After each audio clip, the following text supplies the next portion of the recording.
Good afternoon, everybody. After the parade, President Trump will travel to the G7 Leaders Summit in Canada from June 15th through the 17th.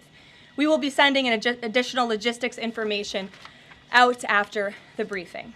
Does anyone else feel sick hearing this? It's like finding out the school bully's dropping by the classroom. Nobody asked for him to come by, nobody wants him there, and you already know he's going to hijack the whole thing to make it about himself. Welcome back. Today's video features a clip from Charlie Angus, who didn't hold back on Donald's upcoming trip to Canada. We've also got reactions from everyday Canadians sharing how they feel about this weekend's spectacle. Since the G7 is being hosted in Alberta, I figured these background shots fit the tone of today's video. I've never been myself, but do hope to visit one day. If this video hits a nerve, or if you just want to vent about the orange idiot stepping foot in our country, drop a comment and hit like and subscribe to help get this out to more Canadians. Let's hear what Charlie had to say. I've received hundreds of messages of concern and outrage from Canadians that a convicted felon, sexual predator, and a man who has threatened our nation's sovereignty is being allowed into our country. I understand the Prime Minister Carney's reluctance to escalate the situation with the MAGA president. But we have to stop kidding ourselves, and we have to be very honest about what we are being asked to engage with.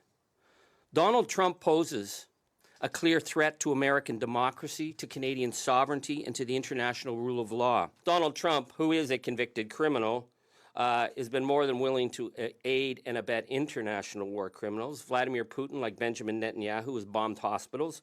Vladimir Putin, like Netanyahu, has targeted schools. Trump has said nothing.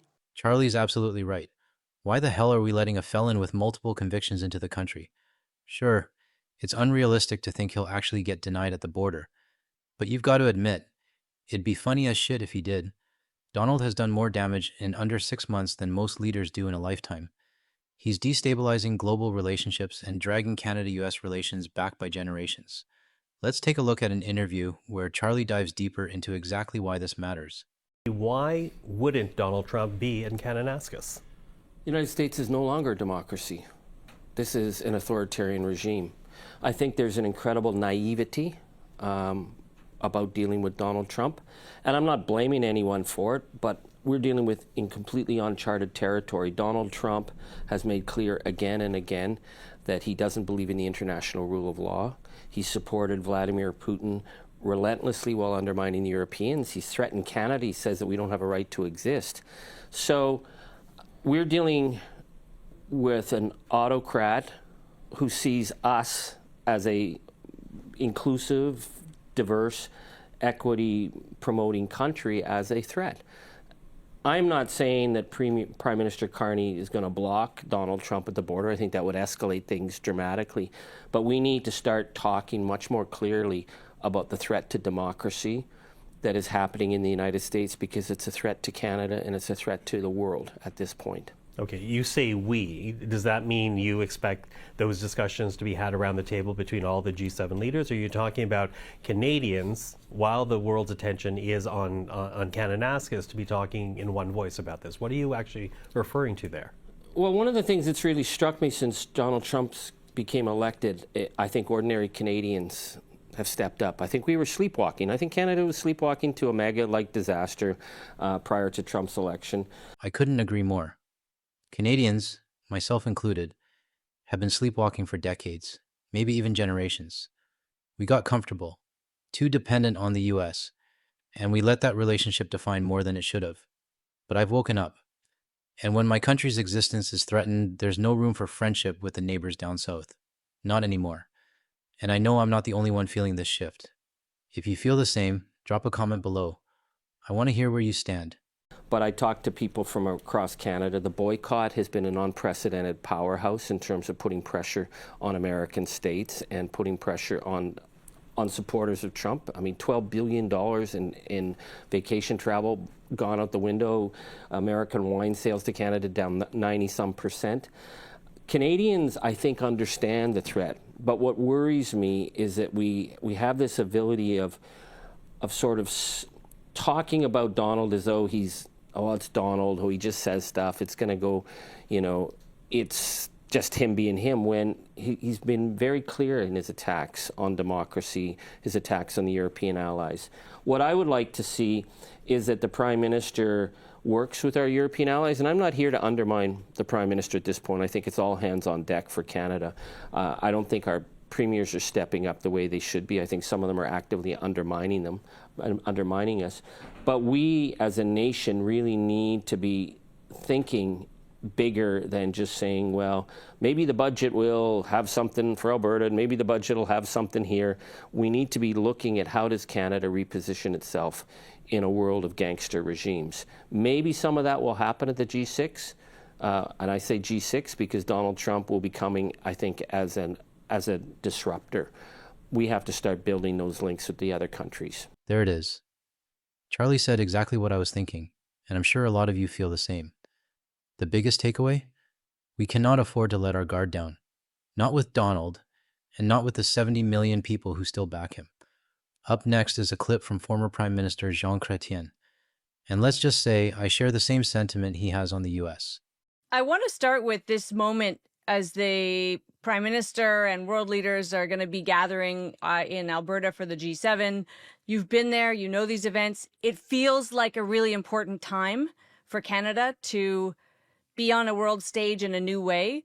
If you were leading that meeting, what do you think Canada needs to do to assert itself in the world right now? I think that they are in good position in a way because there is a big problem around the globe at this time with the move by Trump.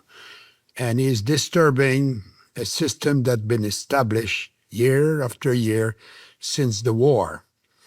And it is a big change. It's a kind of a revolution he's causing. And the democracies are getting weaker and they're losing, what I'd like to say is the beginning of the end of the American empire. The beginning of the end of the American empire. Yeah, that line couldn't be more accurate. For decades, the US walked around like the world should revolve around them, like they were untouchable. But now, they've become the global punchline. And to my American viewers, I know many of you are stuck between a rock and a hard place, and I do sympathize. But let's call it what it is. Since January 20th, everything changed.